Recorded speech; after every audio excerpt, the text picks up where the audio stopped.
ಎಲ್ಲ ಸ್ನೇಹಿತರೆ, welcome back to ಅಮ್ಮ ಮಕ್ಕಳ ಪ್ರಪಂಚ ಯೂಟ್ಯೂಬ್ ಚಾನಲ್. 0 to 6 ಮಂತ್ಸ್ ತನಕ, ಹುಟ್ಟಿದ ದಿನದಿಂದ 6 ತಿಂಗಳ ತನಕ ನಾವು ಬೇಬೀಸ್ಗೆ ಟಮ್ಮಿ ಟೈಮ್ ಅಂತ ಕೊಡೋದು ತುಂಬ ಇಂಪಾರ್ಟೆಂಟ್ ಆಗುತ್ತೆ. ಈ ಟಮ್ಮಿ ಟೈಮ್ ಕೊಡೋದ್ರಿಂದ ಯಾವ್ದ್ಯಾವ್ದೆಲ್ಲ ಯೂಸಸ್ ಇದೆ. ಫಿಸಿಕಲಿ ಡೆವಲಪ್ಮೆಂಟ್ ಆಗುತ್ತೆ, ಕಾಗ್ನೇಟಿವ್ ಡೆವಲಪ್ಮೆಂಟ್ ಆಗುತ್ತೆ, ತುಂಬ ಯೂಸಸ್ ಅಂತೂ ಇದೆ. ಈ ಟೈಮ್ನ ಹೇಗೆ ಕೊಡಬೇಕು ಮತ್ತು ಅದರಿಂದ ಆಗುವಂತಹ ಯೂಸಸ್ ಏನು ಅನ್ನೋದನ್ನು ನಾವು ಈ ವಿಡಿಯೋದಲ್ಲಿ ನೋಡೋಣ. ಅದಕ್ಕಿಂತ ಮುಂಚೆ ನನ್ನ ಚಾನಲ್ನ ಯಾರೆಲ್ಲ ಫಸ್ಟ್ ಟೈಮ್ ನೋಡ್ತಿದ್ದೀರಾ, ಇನ್ನೂ ಸಬ್ಸ್ಕ್ರೈಬ್ ಮಾಡಿಲ್ಲ, ಪ್ಲೀಸ್ ಸಬ್ಸ್ಕ್ರೈಬ್ ಮಾಡಿ, ಲೈಕ್ ಮಾಡಿ, ಶೇರ್ ಮಾಡಿ, ಹಾಗೆ ಕಾಮೆಂಟ್ ಮಾಡೋದನ್ನು ಮಾತ್ರ ಮರಿಬೇಡಿ ಅಂತ ಹೇಳ್ತಾ ಬನ್ನಿ ಸ್ನೇಹಿತರೆ, ವಿಡಿಯೋನ ಸ್ಟಾರ್ಟ್ ಮಾಡೋಣ. ಟಮ್ಮಿ ಟೈಮ್ ಏನಿದು? ಟಮ್ಮಿ ಟೈಮ್ ಕೊಡೋದ್ರಿಂದ ಏನೇನೆಲ್ಲ ಯೂಸಸ್ ಇದೆ, ಹಾಗೆ ಟಮ್ಮಿ ಟೈಮ್ನ ಹೇಗೆ ಕೊಡಬೇಕು, ಮತ್ತು ಟಮ್ಮಿ ಟೈಮ್ ಕೊಡೋದ್ರಿಂದ ಮಕ್ಕಳಿಗೆ ತಾಯಿಗೆ ಬಾಂಡಿಂಗ್ ಅನ್ನೋದು ಹೇಗೆಲ್ಲ ಇಂಪ್ರೂವ್ ಆಗುತ್ತೆ ಅನ್ನೋದನ್ನು ಈ ವಿಡಿಯೋದಲ್ಲಿ ನೋಡೋಣ. First of all, tummy time ಅಂದರೆ ಏನು ಅಂತ ತಿಳ್ಕೊಬೇಕಾಗತ್ತೆ. ಟಮ್ಮಿ ಟೈಮ್ ಅಂದರೆ ಮಕ್ಕಳನ್ನು ಹೊಟ್ಟೆನ ಕೆಳಗಡೆಗೆ ಹಾಕಿ ಮಲಗಿಸುವಂತಹ ಒಂದು ಪ್ರೊಸೀಜರ್ನ ಟಮ್ಮಿ ಟೈಮ್ ಅಂತ ಕರಿತೀವಿ. ಈ ಟಮ್ಮಿ ಟೈಮ್ ಅನ್ನೋದು ತುಂಬ ಇಂಪಾರ್ಟೆಂಟ್. ಯಾವಾಗಿಂದ ಕೊಡಬೇಕು ಈ ಟಮ್ಮಿ ಟೈಮ್ ಅಂದರೆ, ಮಕ್ಕಳಿಗೆ ಆಂಬ್ಲಿಕಲ್ ಕಾರ್ಡ್ ಅನ್ನೋದು ಯಾವಾಗ ಬೀಳುತ್ತೋ, ನ್ಯಾಚುರಲ್ ಆಗಿ ಅದು ತಾನಾಗೆ ಆಂಬ್ಲಿಕಲ್ ಕಾರ್ಡು ಅಂದರೆ ಹೊಕ್ಕಳು ಬಳ್ಳಿ ಯಾವಾಗ ಬೀಳುತ್ತೋ ಆವತ್ತಿನ ದಿನದಿಂದ, ಅಂದರೆ ಅದು ಗಾಯ ಎಲ್ಲ ವಾಸಿ ಆಗಿದ ತಕ್ಷಣ ನಾವು ಟಮ್ಮಿ ಟೈಮ್ನ ಸ್ಟಾರ್ಟ್ ಮಾಡಬೇಕಾಗತ್ತೆ. ಹಾಸ್ಪಿಟಲಲ್ಲಿ NICUಗಳಲ್ಲೆಲ್ಲ ಇದ್ದಾಗ ಫಸ್ಟು ಡೇ 1ಇಂದನೇ ಏನು ಕೊಡ್ತಾರೆ, ಟಮ್ಮಿ ಟೈಮ್ ಅನ್ನೋದನ್ನು ಕೊಡ್ತಾರೆ. ಡೇ 1ಇಂದನೇ ನಾವು ಟಮ್ಮಿ ಟೈಮ್ನ ಸ್ಟಾರ್ಟ್ ಮಾಡ್ಬೋದು. ಆದರೆ ಕೆಲವೊಂದು ಟಿಪ್ಸ್ನ ಫಾಲೋ ಮಾಡಿಕೊಂಡು ನಾವು ಕೊಡಬೇಕಾಗತ್ತೆ. ಅದೇ ಆಂಬ್ಲಿಕಲ್ ಕಾರ್ಡ್ ಬಿದ್ದಿದೆ ಮತ್ತು ಅದು ಗಾಯ ಎಲ್ಲ ವಾಸಿಯಾಗಿದೆ ಅಂದರೆ ನಾರ್ಮಲ್ ಆಗಿ ನಾವು ಟಮ್ಮಿ ಟೈಮ್ನ ಕೊಡ್ಬೋದಾಗುತ್ತೆ. ಟಮ್ಮಿ ಟೈಮ್ ಕೊಡೋದ್ರಿಂದ 2 ಮೀನು ಸೂಪರ್ ಆಗಿರುವಂತಹ ಬೆನಿಫಿಟ್ಸು ಬೇಬೀಸ್ಗೆ ಆಗುತ್ತೆ. ಒಂದು, ಬಾಡಿ ಡೆವಲಪ್ಮೆಂಟ್ ಅನ್ನೋದು ತುಂಬ ಚೆನ್ನಾಗಾಗುತ್ತೆ. ಮತ್ತು ಸೆಕೆಂಡ್ ಒಂದು, ಕಾಗ್ನೇಟಿವ್ ಆ್ಯಂಡ್ ಸೆನ್ಸರಿ ಡೆವಲಪ್ಮೆಂಟ್ ಅನ್ನೋದು ತುಂಬ ಚೆನ್ನಾಗಾಗುತ್ತೆ. ಈ 2 ಪಾಯಿಂಟ್ ತುಂಬ ಮಕ್ಕಳಿಗೆ ಡೆವಲಪ್ ಆಗುತ್ತೆ. ಫಸ್ಟ್ ಪಾಯಿಂಟ್ ನೋಡೋಣ, ಯಾವುದು? ಬಾಡಿ ಡೆವಲಪ್ಮೆಂಟಲ್ಲಿ ಒಂದು 5 ಪಾಯಿಂಟ್ಸ್ ಬರುತ್ತೆ. ಮಕ್ಕಳು ಮೇಯ್ನಾಗಿ ಟಮ್ಮಿ ಟೈಮಿನಿಂದ ಡೆವಲಪ್ ಆಗುವಂಥದ್ದು ಅಥವಾ ಯೂಸಸ್ಸು ಏನೇನೆಲ್ಲ ಯೂಸ್ ಆಗುತ್ತೆ, ಬೆನಿಫಿಟ್ಸ್ ಸಿಗುತ್ತೆ ಅನ್ನೋದು. ಫಸ್ಟ್ ಪಾಯಿಂಟು, ಮಸಲ್ ಸ್ಟ್ರೆಂಥನ್ ಆಗುತ್ತೆ. ಮೇಯ್ನಾಗಿ ಪ್ರತಿಯೊಂದು ಬಾಡಿಲಿರುವಂತಹ ಪ್ರತಿಯೊಂದು ಮಸಲ್ಲು ಸ್ಟ್ರೆಂಥನ್ ಆಗುತ್ತೆ. ಹೆಡ್ ಕಂಟ್ರೋಲ್ ಸಿಗುತ್ತೆ ಬೇಬೀಸ್ಗೆ. ನೋಡಿ, ಮಸಲ್ ಹೇಗೆ ಸ್ಟ್ರೆಂಥನ್ ಆಗುತ್ತೆ ಅನ್ನೋದು ಫಸ್ಟ್ ತಿಳ್ಕೊಬೇಕಾಗತ್ತೆ.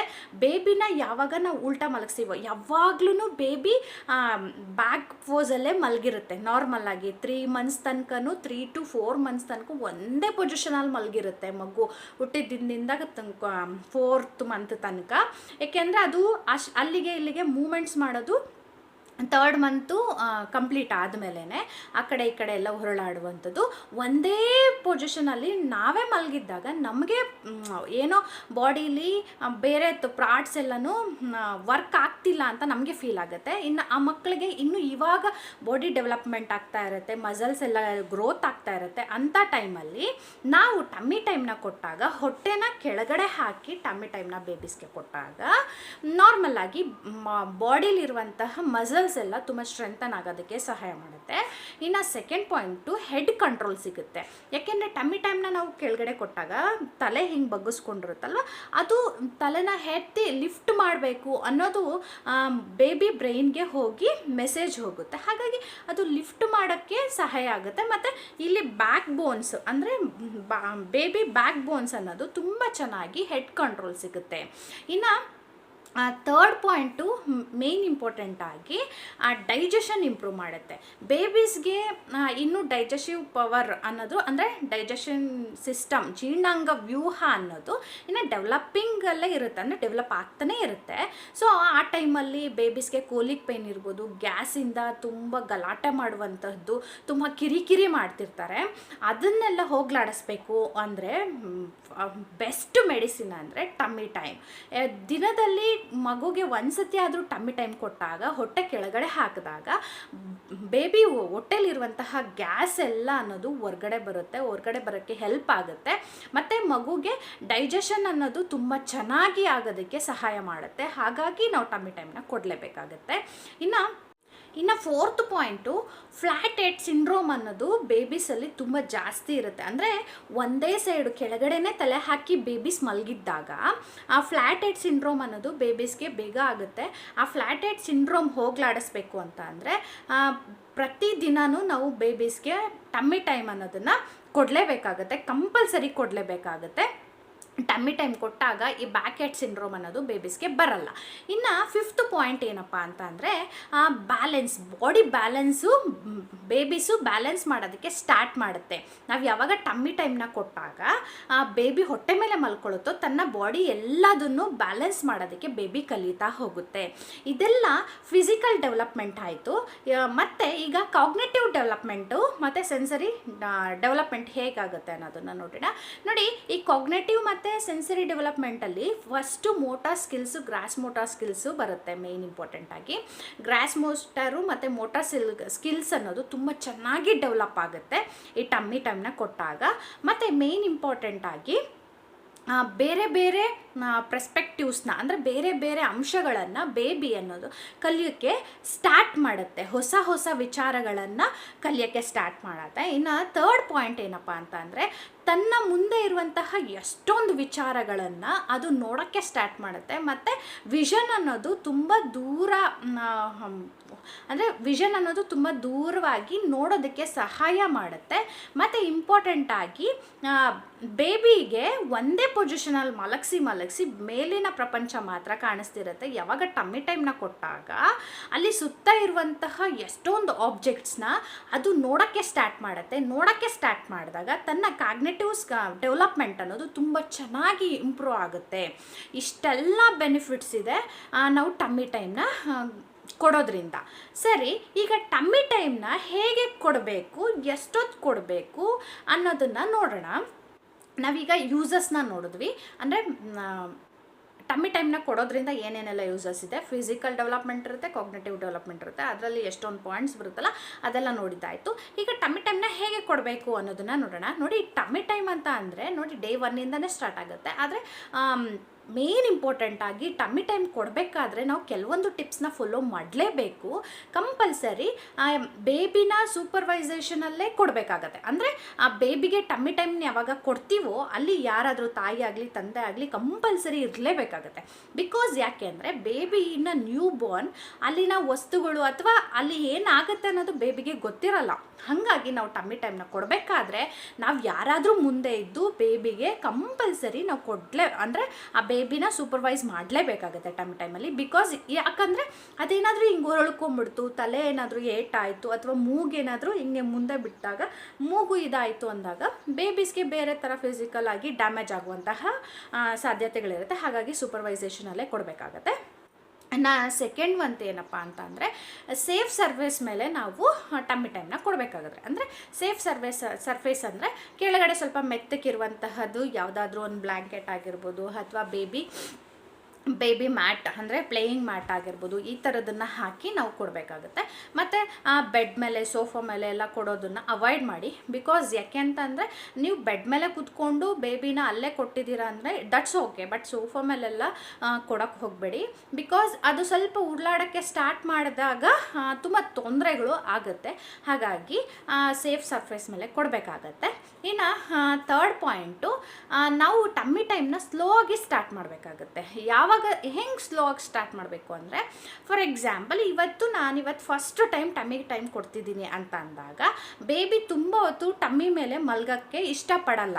ಯಾವ ಬೇಬೀಸು ಮಲ್ಗೋಕ್ಕೆ ಇಷ್ಟಪಡಲ್ಲ. ಅದಕ್ಕೆ ಸ್ಲೋ ಆಗಿ ಸ್ಟಾರ್ಟ್ ಮಾಡಬೇಕಾಗುತ್ತೆ. ಫಸ್ಟ್ ಡೇ 1 ಮಿನಿಟೇ ಕೊಡಿ, ಜಸ್ಟ್ 1 ಮಿನಿಟ್. ಅಂದರೆ ನೋಡ್ಕೊಳ್ಳಿ, ಟೈಮ್ ನೋಡ್ಕೊಳ್ಳಿ, ಜಸ್ಟ್ 1 ಮಿನಿಟ್ ಕೊಡಿ. ಯಾಕೆಂದರೆ ಅದಕ್ಕೂ ಅನ್ಕಂಫರ್ಟಬಲ್ ಫೀಲ್ ಆಗುತ್ತೆ. ನೀವು ಯಾವಾಗಲೂ ಅದು ನಾರ್ಮಲಾಗಿ ಲೈವ್ ಮಾಡೋದನ್ನು ನೀವು ಹೊಟ್ಟೆ ಮೇಲೆ ಮಲಗಿಸಿದಾಗ ಅದಕ್ಕೆ ಇರಿಟೇಟು, ಕಂಫರ್ಟಬಲ್ ಇರಲ್ಲ, ಅನ್ಕಂಫರ್ಟಬಲ್ ಫೀಲ್ ಆಗುತ್ತೆ.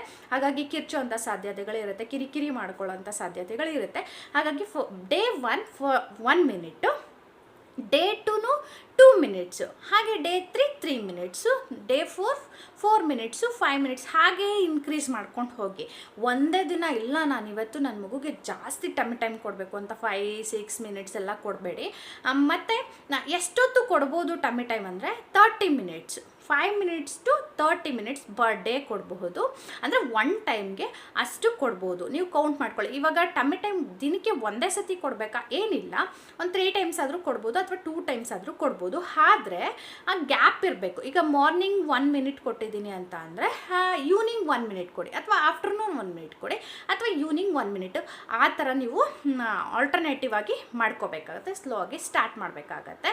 ಮತ್ತು ಇನ್ನೊಂದೇನಪ್ಪ ಅಂತಂದರೆ ಮೇಯ್ನ್ ಇಂಪಾರ್ಟೆಂಟು, ಬೇಬಿಗೆ ಟಮ್ಮಿ ಟೈಮ್ನ ಕೊಡುವಾಗ ನೀವು ಇಂಟ್ರ್ಯಾಕ್ಟ್ ಮಾಡ್ತಾ ಇರಬೇಕು ಬೇಬಿ ಜೊತೆ. ಅಂದರೆ ಡಿಫ್ರೆಂಟಾಗಿ ಟಮ್ಮಿ ಟೈಮ್ನ ಕೊಡಿ. ಒಂದೇ ಸಮ ನೀವು ಬ್ಲ್ಯಾಂಕೆಟ್ ಮೇಲೇ ಟಮ್ಮಿ ಟೈಮ್ ಕೊಟ್ಟರೆ ಅದನ್ನಕ್ಕೂ ಬೋರ್ ಆಗಬಹುದು. ಹಾಗಾಗಿ ನಿಮ್ಮ ಲ್ಯಾಪ್ ಮೇಲೆ ಒಂದಿನ ಟಮ್ಮಿ ಟೈಮ್ ಕೊಡಿ, ನಿಮ್ಮ ಹೊಟ್ಟೆ ಮೇಲೆ ಮಲಗಿಸ್ಕೊಂಡು ಟಮ್ಮಿ ಟೈಮ್ ಕೊಡಿ.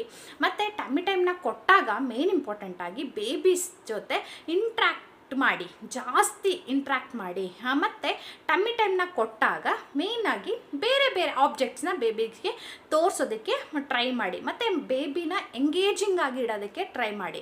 ಅಂದರೆ ನೀವು ಬೇಬಿನ ಎಷ್ಟೊತ್ತು ಎಂಗೇಜಿಂಗ್ ಆಗಿ ಇಡ್ತಿರೋ ಟಮ್ಮಿ ಟೈಮಲ್ಲಿ ಬೇಬಿ ಅಷ್ಟು ಎಂಜಾಯ್ ಮಾಡುತ್ತೆ ಟಮ್ಮಿ ಟೈಮ್ನ. ಮತ್ತು ಅದಕ್ಕೆ ಆಗ್ತಾ ಇರುವಂತಹ ಪೇಯ್ನ್ ಅನ್ನೋದು ದೂರ ಹೋಗುತ್ತೆ, ಅದ್ರ ಕಡೆ ಕಾನ್ಸಂಟ್ರೇಟ್ ಮಾಡುತ್ತೆ. ಎಂಗೇಜಿಂಗ್ ಆಗಿ ಹೇಗೆ ಇಡ್ಬೋದು, ಅದ್ರ ಮುಂದೆ ಟಾಯ್ಸ್, ಅದಕ್ಕೆ ತುಂಬ ಫೇವ್ರೇಟ್ ಆಗಿರುವಂತಹ ಟಾಯ್ಸ್ನ ಇಡೋದು. ಅಂದರೆ ತುಂಬ ಡಾರ್ಕ್ ಕಲರ್ಸ್ ಇರುವಂತಹ ಟಾಯ್ಸ್ನ ಇಡುವಂಥದ್ದು, ಅಥವಾ ಫ್ಲ್ಯಾಶ್ ಕಾರ್ಡ್ಸ್ ಇರುತ್ತೆ, ಆ ಫ್ಲ್ಯಾಶ್ ಕಾರ್ಡ್ಸ್ನ ಇಡುವಂತಹದ್ದು. ಈ ಥರದ್ದು ಎಲ್ಲ ಬೇರೆ ಬೇರೆ ಆಬ್ಜೆಕ್ಟ್ಸ್ನ ಬೇಬೀಸ್ಗೆ ತೋರಿಸೋದ್ರಿಂದ ಟಮ್ಮಿ ಟೈಮ್ ಅನ್ನೋದು ಸ್ವಲ್ಪ ಜಾಸ್ತಿ ಇನ್ಕ್ರೀಸ್, ಟೈಮ್ ಅನ್ನೋದು ತುಂಬ ಇನ್ಕ್ರೀಸ್ ಆಗುತ್ತೆ. ಇಷ್ಟೆಲ್ಲ ಪಾಯಿಂಟ್ಸು ಟಿಪ್ಸ್ನ ತಲೆಯಲ್ಲಿ ಇಟ್ಕೊಂಡು ಬೇಬೀಸ್ಗೆ ಟಮ್ಮಿ ಟೈಮ್ ಕೊಡೋದು ತುಂಬ ಇಂಪಾರ್ಟೆಂಟ್ ಆಗುತ್ತೆ. ಮತ್ತು ಬೇಬಿ ಏನೋ ತುಂಬ ಕಿರಿಕಿರಿ ಮಾಡ್ತಿದೆ, ಇವತ್ತು ನಾನು 5 ಮಿನಿಟ್ಸ್ ಕೊಡಲೇಬೇಕು, ಇಲ್ಲ ನಾನು ಇವಾಗ ನೀನು 5 ಮಿನಿಟ್ಸ್ ಅಲ್ಲಿ ಮಲ್ಕೊಳ್ಳೇಬೇಕು, ಹಂಗೆ ಟಮ್ಮಿ ಟೈಮೆಲ್ಲ ಮಲ್ಕೋಬೇಕು ಅಂತ ದಯವಿಟ್ಟು ಯಾವ ಮಗುಗೂ ತುಂಬ ಫೋರ್ಸ್ಫುಲಿ ಟಮ್ಮಿ ಟೈಮ್ನ ಕೊಡಬೇಡಿ. ಅದು ಆರಾಮಾಗಿ ಯಾವಾಗ ರಿಲ್ಯಾಕ್ಸ್ಡ್ ಆಗಿರುತ್ತೋ ಆವಾಗ ಕೊಡಿ. ಮತ್ತು ಇನ್ನೊಂದು ಏನಪ್ಪ ನೀವು ತಿಳ್ಕೊಬೇಕಾಗಿರೋದು ಅಂದರೆ, ಟಮ್ಮಿ ಟೈಮು ಈಗ ಬ್ರೆಸ್ಟ್ ಫೀಡ್ ಮಾಡಿಸಿರ್ತೀರ, ಬ್ರೆಸ್ಟ್ ಫೀಡ್ ಮಾಡಿಸಿದ ತಕ್ಷಣ ನೀವು ಟಮ್ಮಿ ಟೈಮ್ ಯಾವುದೇ ಕಾರಣಕ್ಕೂ ಕೊಡಲೇಬಾರ್ದು. ಬಿಕಾಸ್ ಬ್ರೆಸ್ಟ್ ಫೀಡ್ ಆದಮೇಲೆ 20 to 30 ಮಿನಿಟ್ಸ್ ಅನ್ನೋದು ಬ್ರೇಕ್ ಕೊಡಬೇಕಾಗುತ್ತೆ. ಯಾಕೆಂದರೆ ತಿಂದಿದ ತಕ್ಷಣ ನಾವೇ ಮಲಗಿದ್ರೇ ನಮಗೆ ವಾಮಿಟ್ ಬಂದಂಗೆ ಆಗುತ್ತೆ, ಬೇಬಿನೂ ಅಷ್ಟೇ ವಾಮಿಟ್ ಮಾಡಿಬಿಡುತ್ತೆ. ಯಾಕಂದರೆ ಇನ್ನೂ ಇಲ್ಲೇ ಇರುತ್ತೆ, ಗಂಟ್ಲಲ್ಲೇ ಇರುತ್ತೆ, ಅದು ಹಂಗೆ ವಾಮಿಟ್ ಆಗಿಬಿಡುತ್ತೆ. ಫೀಡಿಂಗ್ ಆದಮೇಲೆ 20 to 30 ಮಿನಿಟ್ಸ್ ಬ್ರೇಕ್ ಕೊಡಿ, ಆಮೇಲೆ ಟಮ್ಮಿ ಟೈಮ್ನ ಕೊಡಿ. ಮತ್ತು ಬೇಬಿ ಚೆನ್ನಾಗಿ ಸ್ಲೀಪ್ ಮಾಡ್ಬೇಕಾದ್ರೆ ದಯವಿಟ್ಟು ಟಮ್ಮಿ ಟೈಮ್ ಕೊಡಬೇಡಿ. ನಿದ್ದೆ ಎಲ್ಲ ಮುಗಿದು ಆರಾಮಾಗಿ ಆ್ಯಕ್ಟಿವ್ ಆಗಿರುತ್ತಲ್ಲ, ಆಗ ಟಮ್ಮಿ ಟೈಮ್ ಅನ್ನೋದನ್ನು ಕೊಡಿ. ಮತ್ತು ಟಮ್ಮಿ ಟೈಮು ತುಂಬ ಇಂಪಾರ್ಟೆಂಟ್ ಆಗುತ್ತೆ ಬೇಬೀಸ್ಗೆ. ಯೂಸಸ್ ನಮ್ಗೆ ಗೊತ್ತಾಯಿತು, ಟಮ್ಮಿ ಟೈಮ್ ಹೇಗೆ ಕೊಡಬೇಕು ಅಂತ ಗೊತ್ತಾಯಿತು. ಟಮ್ಮಿ ಟೈಮ್ನ ಯಾವ್ಯಾವೆಲ್ಲ ರೀತಿ ಕೊಡ್ಬೋದು ಅಂತ ಒಂದು ಪಿಕ್ ನಾನು ಸ್ಕ್ರೀನ್ ಮೇಲೆ ಶೇರ್ ಮಾಡಿರ್ತೀನಿ, ಅದನ್ನು ನೋಡಿಕೊಂಡು ಡಿಫ್ರೆಂಟಾಗಿ ಕೊಡಿ. ಮತ್ತು ಟಮ್ಮಿ ಟೈಮ್ನ ತಾಯಿ ಮಾತ್ರ ಕೊಡಬೇಕಾ? ನೋ, ತಂದೆನೂ ಕೊಡಬಹುದು. ತಂದೆ ಹೊಟ್ಟೆ ಮೇಲೆ ಬೇಬಿನ ಮಲಗಿಸ್ಕೊಂಡು ಆವಾಗಲೂ ಟಮ್ಮಿ ಟೈಮ್ ಆಗುತ್ತೆ. ತುಂಬ ವೇಯಲ್ಲಿ ನಾವು ಟಮ್ಮಿ ಟೈಮ್ನ ಕೊಡಬಹುದು. ಅದು ಶೇರ್ ಮಾಡಿರ್ತೀನಿ ಪಿಕ್ನ, ನೋಡಿಕೊಂಡು ಟಮ್ಮಿ ಟೈಮ್ನ ಕೊಡಿ. ಮತ್ತು ಬೇಬಿ ತುಂಬ ಚೆನ್ನಾಗಿ ಬೆಳವಣಿಗೆನೂ ಆಗುತ್ತೆ. ಫುಲ್ ಓವರಾಲ್ ಬೆಳವಣಿಗೆ, ಡೆವಲಪ್ಮೆಂಟ್ ಅನ್ನೋದು ತುಂಬ ಚೆನ್ನಾಗಾಗುತ್ತೆ. ಈ ವಿಡಿಯೋ ನಿಮಗೇನಾದರೂ ಇಷ್ಟ ಆಯಿತು ಅಂದರೆ ಪ್ಲೀಸ್ ಲೈಕ್ ಮಾಡೋದನ್ನು ಮರಿಬೇಡಿ, ಕಾಮೆಂಟ್ ಮಾಡಿ. ಹಾಗೆ ಯಾರಿಗೆಲ್ಲ ನ್ಯೂ ಮಾಮೀಸ್ ಇರ್ತಾರಲ್ವ, ಅಂದರೆ ಯಾರಿಗೆಲ್ಲ ಮಕ್ಕಳಿದ್ದಾವೆ ಅವ್ರಿಗೆಲ್ಲ ಈ ವಿಡಿಯೋನ ಶೇರ್ ಮಾಡಿ ಅಂತ ಹೇಳ್ತಾ ಈ ವಿಡಿಯೋನ ಇಲ್ಲಿಗೆ ಎಂಡ್ ಮಾಡ್ತಿದ್ದೀನಿ. ನಮಸ್ಕಾರ ಸ್ನೇಹಿತರೆ.